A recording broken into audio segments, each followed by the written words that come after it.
Is you slow? What does spirituality mean to you? That's a good question. What's up, and welcome back to Bougie Talk. You know, where growth meets real talk. And today, y'all, ain't gonna lie, I'm happy. It's been growing, expanding, and so I think it's one of my most special guests so far. She's coming here to have a good conversation with your boy. So, she's been through fire, she's been burned, y'all. And that's some. So, let's welcome Shania Marie. Is you slow? Is you slow? Let's 1, 2, 3, 4, 5. Let's welcome Shania Marie. Hi. Hello, Shania Marie. Hi. I'm gonna miss her name a few times, y'all. Yes, I almost thought he was slow, you guys. But now I'm just playing. So, yes, I am Shania Marie. Thank you for having me. And I'm so happy you're here. I'm so happy. So let's get into some basic questions. So first of all, we heard your name. I don't want to mess it up again, so I'm gonna let her say it. So who are you? I am Shania Marie. Where are you from? I'm from Chicago. Chicago. Well, I'm really from Harvey. It's on the outskirts of Chicago. Okay. But, yeah. So, and now you're here local to the city. I am. Okay. So first of all, what does spirituality mean to you? That's a good question. To me, spirituality is definitely a personal journey. You know, everybody's spiritual path does look different. From my own understanding and my own experience, it means to go within. It's definitely inner. It's an inner thing. And I mean, it's still like, it's wide. I mean, that spirituality can mean so many things. So. Okay. Okay. That's a big. That's good. No, Okay. go. Keep. If you gotta dive into it, dive into it. Okay. So, was there a certain moment in life that something happened that pushed you to understand that, or did you always grow up like this? Like, where did it start? You know what's funny? When I had first got on this journey, I would say it was about 2014.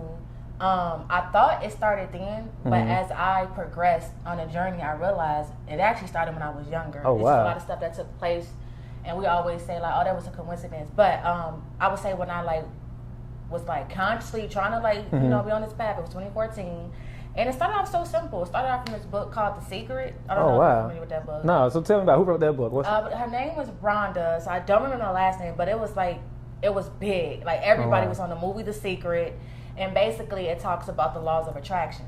Wow. Okay. And that was just pretty much like the beginning, which I thought. And I realized that, we've been manifesting, we've been doing this. And so yeah, I started from that book, and it was just very vague and very surface level, and I wanted to know more. So I just started just researching things, reading different books, doing different meditations, just learning, you know, everything I could at that time about it. So yeah, that's how I started. So most people I know that come to some type of spiritual awakening at some point, they went through life at some point. Life had to be different. So in some words, crazier. So if your life before your awareness and awakening, what song would be your number one song to describe your life? If it could be one song to describe my life, I know it'd be a song by Lauryn Hill. Let me think. Dang.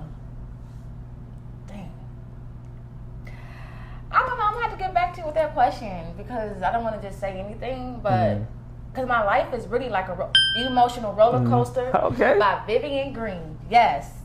See, look, she just dig a little deeper. Yeah. I want to think about it. I didn't want to just say nothing. Yeah, but no, it's pretty cool. Like emotional roller coaster because it's been.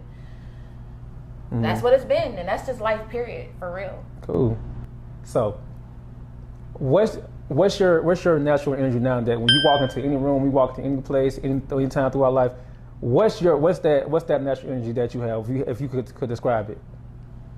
Alluring. Very alluring because excuse me, I'll just keep it at that. Alluring. Very. Explain. What that mean? Alluring. That's interesting. I don't know like the correct definition, but I just could describe it. We got smartphones, so yeah, facts. But first of all, people gravitate towards me. Just the way I don't know. I'll just walk in any room, and I'm always still. I don't care how many people there. Doesn't matter. I always seem to stand out. Like people just gravitate towards me because I get it. My energy is very welcoming. It's very inviting, and it's very alluring. And you know, I've been on my soft girl era, so soft girl era, like you hard. Yeah, I live a hard life. That's that Taurus. That's that Taurus nature in her, y'all. They hard. Yeah. And I realized, that's what you asked me earlier. Was I stubborn? I realized I was, and that was hindering me. So yeah, you're right. Okay.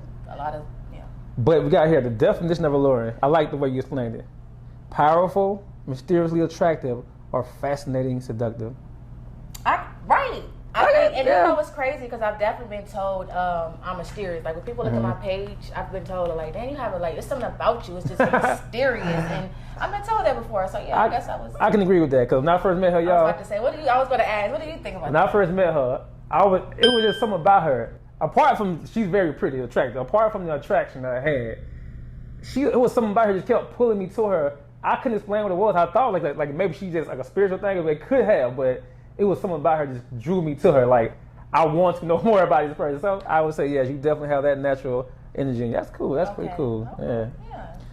Toxic trait that you had that you used to be like, used to have that you secretly miss. Like I'm not gonna lie, that's a very good question. Honestly, that would for me it had to be selfish. Because obviously when you're stubborn, you gotta have some type of selfishness to you. And I've been told I've been selfish all of my life.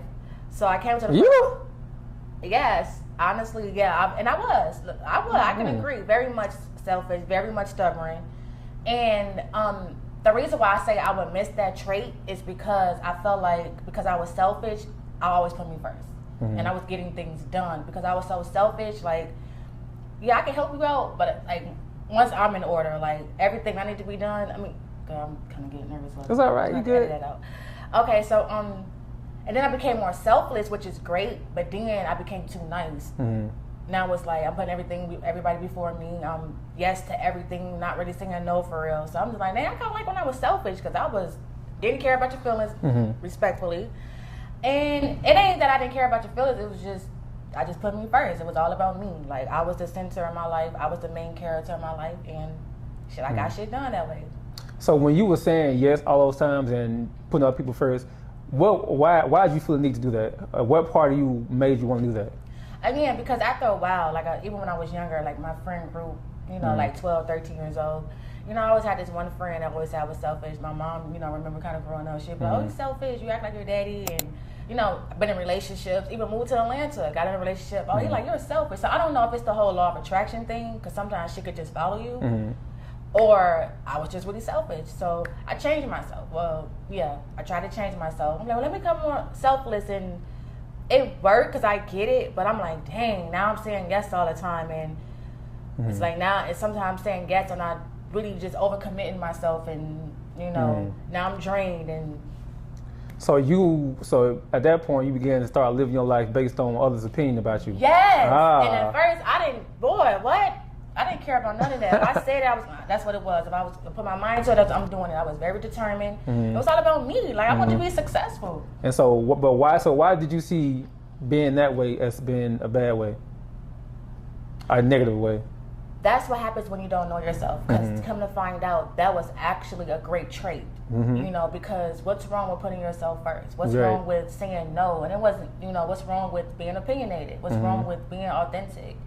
So, but when you don't know yourself, and growing up in my household, like when my daughter, like that girl know who she is. She's big on affirmation. Like she's already connected. That's because I instilled that in her. Like my mom, she was spiritual too, but just like growing up in that household, like, we didn't do affirmations. We didn't I didn't know who I was. So of course, if you don't know who you was, and so that means somebody else can tell you who you is. So you're like, well, maybe this is wrong. Maybe I should change. So, but looking back, I realized that was actually a great trait.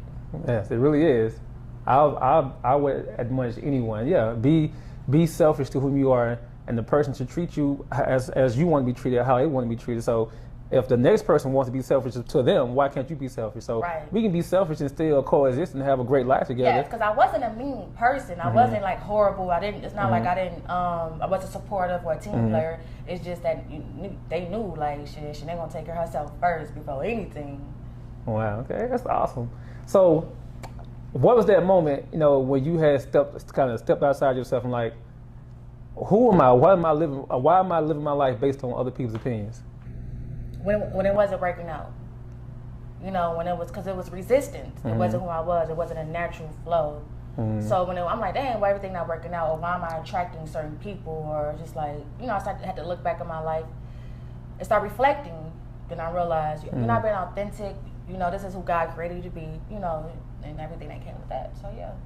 Cool. So